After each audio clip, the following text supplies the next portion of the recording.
Hi friends, welcome back to the Project Return online classroom. I'm Miss Celia and today we're going to go through how I like to make my to-do lists in my journals. The supplies you'll need for today, a journal of course, a pen, and some highlighters.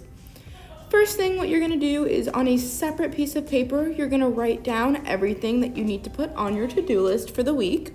You're going to note if these are done only once or if there are tasks that need to be done daily, weekly, or monthly.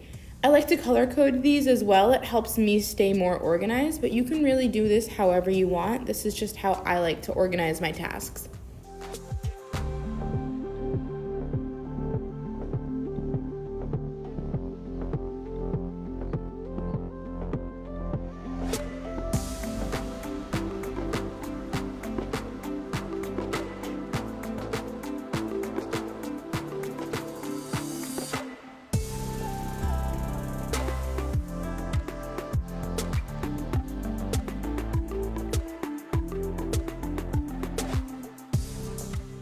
Now we're just going to go to our blank journal entry page and we're just going to title it with the days that this entry will include. I like to do my to-do lists on a weekly basis because I don't have to remake them every single day or too often because I definitely don't have time for that.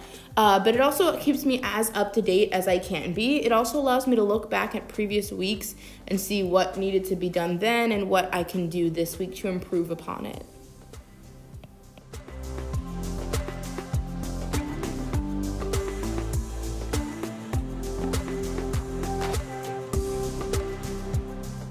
On every spread, you always want to include a notes section. This is just in case something should come up during the week that you're unaware of and needs to be noted. For example, if you forget somebody's birthday, or if you have a shopping list, or you need to buy something specifically, you can definitely put it in your notes section. It's just somewhere where you can keep track of everything extra that comes up during the week. I'm creating a legend at the bottom of my page, and that's because I'm going to be using a variety of symbols to help me describe information about my tasks. For example, I'm using a hollow circle when a task still needs to be completed. I'll be using a half colored in circle when something is in progress, or I'll completely fill in the circle when something has been completed and I can forget about it. I strongly recommend using a star or some other kind of symbol to indicate when something is important. Also, I recommend using a separate shape or a separate symbol to differentiate between an appointment or an event and a task, because these are very different things. And you can also put notes under your tasks. Any other information you might need about your task can go under there using a little hyphen. Your symbols that you use are completely up to you. You customize them however you want to customize them.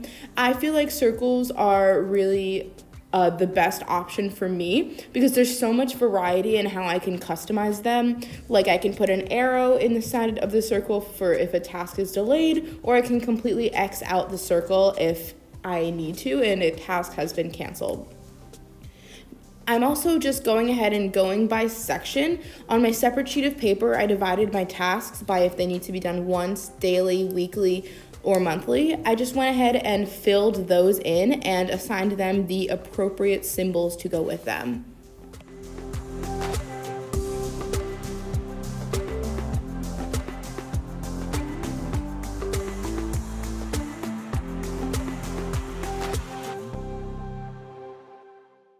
When I fill in my tasks, I like to always go starting with my daily tasks and then go to my once a week tasks and then monthly and then add my only once occurring tasks over at the end. I just like the organization of this. I like that I keep my daily tasks a priority at the top because I find if I don't keep them at the top of my list, I'll forget about them and gloss over them because I'm so used to seeing them on other days.